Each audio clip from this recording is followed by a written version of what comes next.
Hello folks, Why Guy here, and this video is called The Why Guy Doesn't Understand.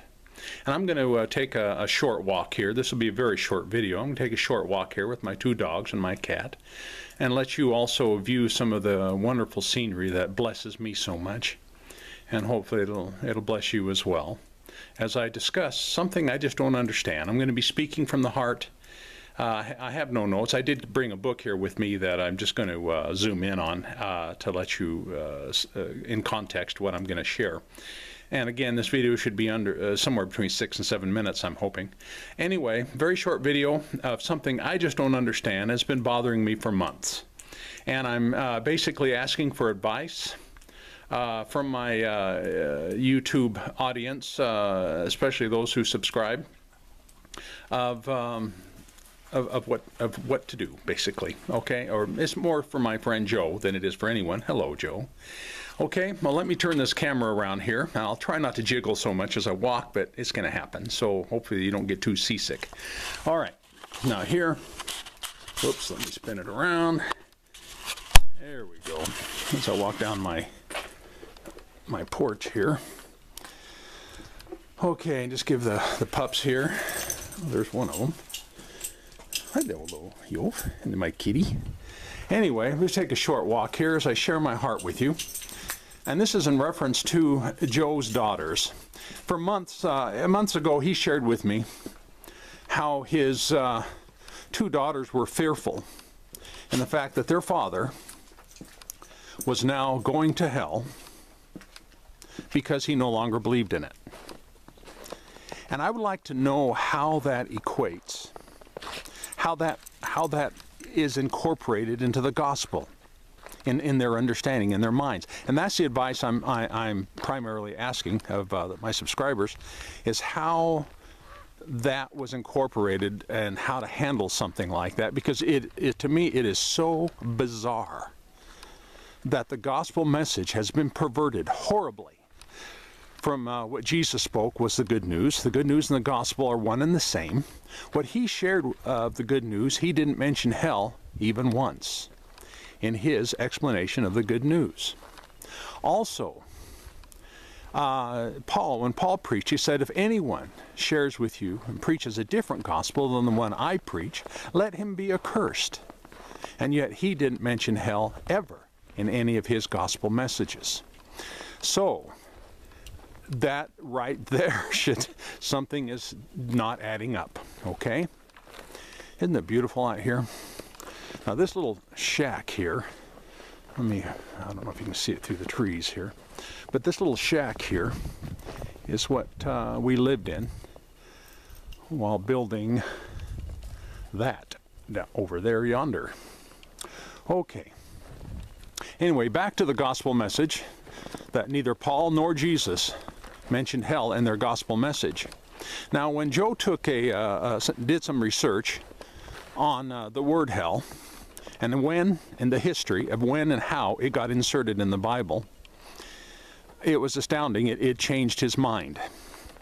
It changed his paradigm, his way of thinking, when he discovered the true history of it, and how the gospel has been perverted by religion and by doctrines of men down the ages.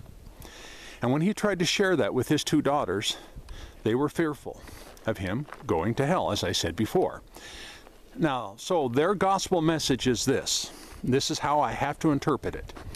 Is believe that Jesus died for the sins of the whole world, and you must believe that his sacrifice was valid.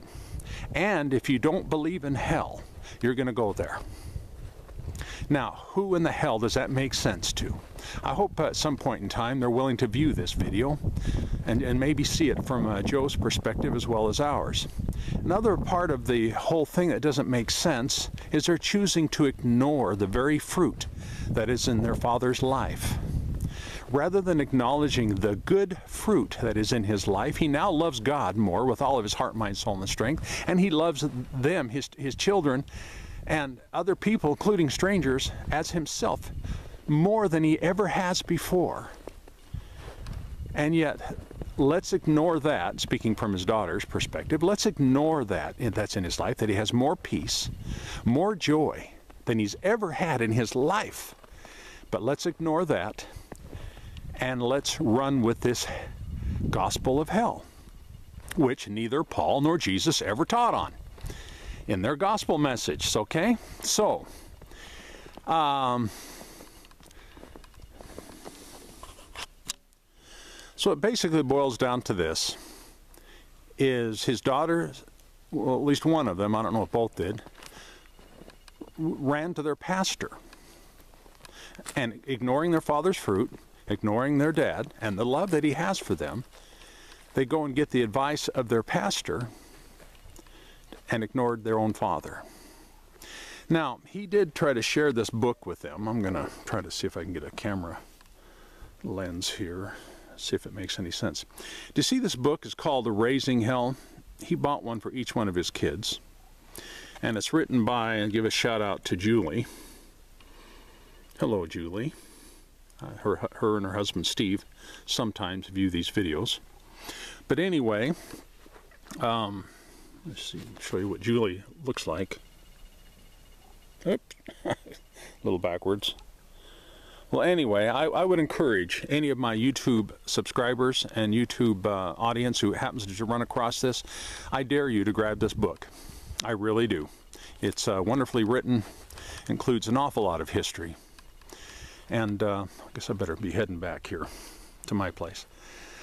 I'd like to encourage you, and what gets me is his two daughters refuse to read it.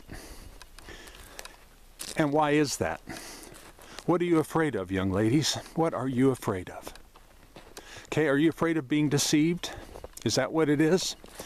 You know what? None of us like to admit that we've been deceived. Joe and I both were deceived for 40 years about the gospel message of hell and how it was perverted and put into the gospel message. We believe that. We were deceived. And you know what? You're fearful of being deceived? You are. Because you're already deceived if you believe such a horrific gospel that neither Jesus nor Paul mentioned. Well, I'm going to be signing off here as I'm walking back to my place. And I'm hoping that, again, that comments are left, loving comments are left, okay, and helpful comments to maybe give Joe some advice. And we also understand, we're not ignorant to the fact that it does take God and His Spirit to open the eyes of the understanding about some of these paradigms and some of these things. And we also understand that his daughters have been horribly brainwashed by doctrines of men and the religion of men. And yet it's amazing how they can ignore what Jesus said, ignore what Paul said, ignore the love of their father, both their heavenly father as well as their earthly father, ignore both of their characters, their loving characters, and run with something that men have said is the truth when it's the farthest thing from it.